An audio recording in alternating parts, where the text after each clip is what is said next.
All right, I'm recording. So, Dad, where were you in the first grade? Union, South Carolina. And keep going. Where'd you remember? I see. Second grade was Marietta, Georgia. Third grade was Douglasville, Georgia. Fourth grade was Mineral Bluff, Georgia. Fifth and sixth grades were in Lithonia, a town south of Atlanta, about 30 miles out in the country. We lived in the country on a dirt road. So seventh and eighth grades, and ninth and 10th grades lived in Marietta, Georgia. Seventh and eighth, junior high, whatever they call that. And then in high school, 9th and 10th, we moved to Franklin, North Carolina. Dad went up there to another Hogersville. So I went to the 11th and 12th grades there and graduated from high school in 1957 from Franklin High School. And shortly thereafter, not having money to go to college, I thought, well, I joined the Navy. And scored well enough to get into electronics.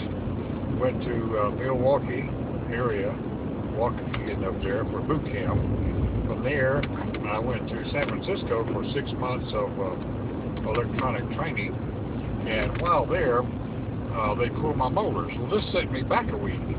Normally, radar guys run aboard ships. I'm in radar.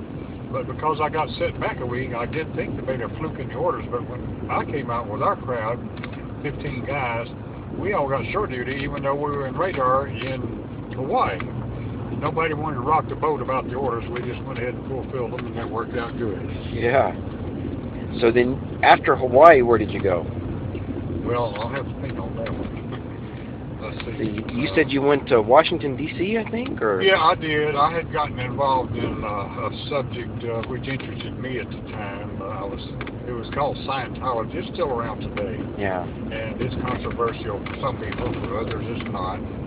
But I wanted to do what was called be an auditor, where you process people and you charge money to do that. So this was my real motive for getting into Scientology. And so I did some of that for a while. I had a center in Denver, Colorado. And later, though, decided to get out of all of that. It wasn't financially secure enough. Right. So, anyway. And didn't you go to London to get training on it? Well, I went to London to get advanced training on it. Advanced training, okay. I went to Washington, D.C. to get basic training and to do the higher levels. And also, I went to London, stayed over there, I think it was about 6 months outside of London.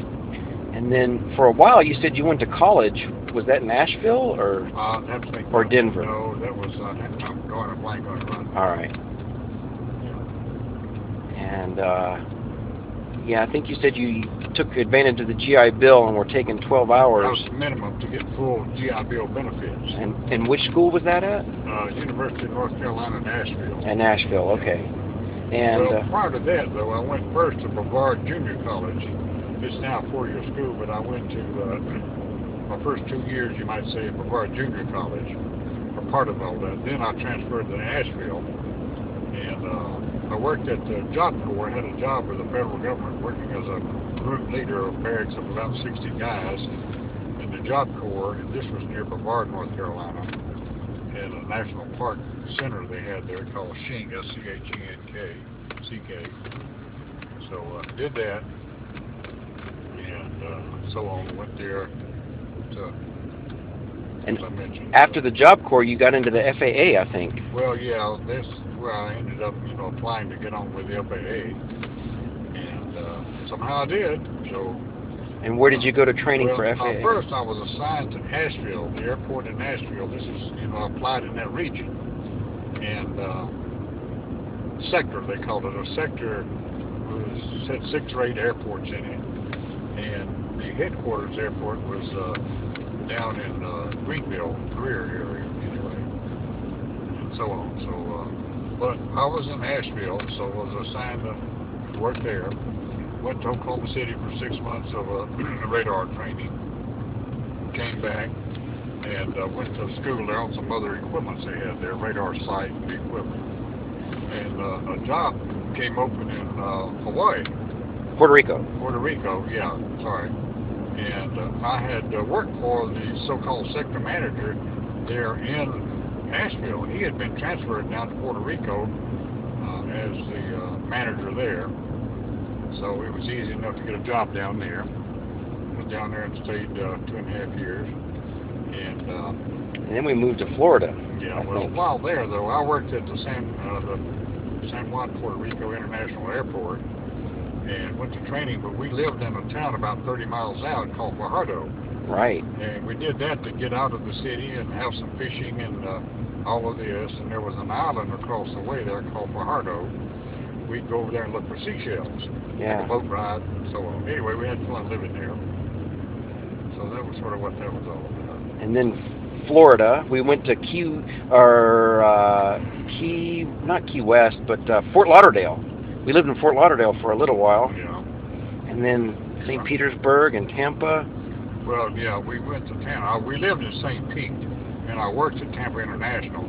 Yeah. And drove across the bay every day, 17.5 miles going across the Bay Bridge to work at Tampa International. I wanted to live in St. Pete, though, because it got over near the ocean. Yeah. And it was on the bay. We had a waterfront home there on the canal.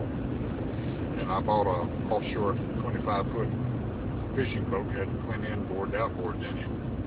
And I also bought a smaller boat to go around the bay bayou itself, yeah. The bayou and all. And then from St. Petersburg, you moved to Fort Walton Beach, Florida, Yeah. and went to work for a company that made radar. Yeah.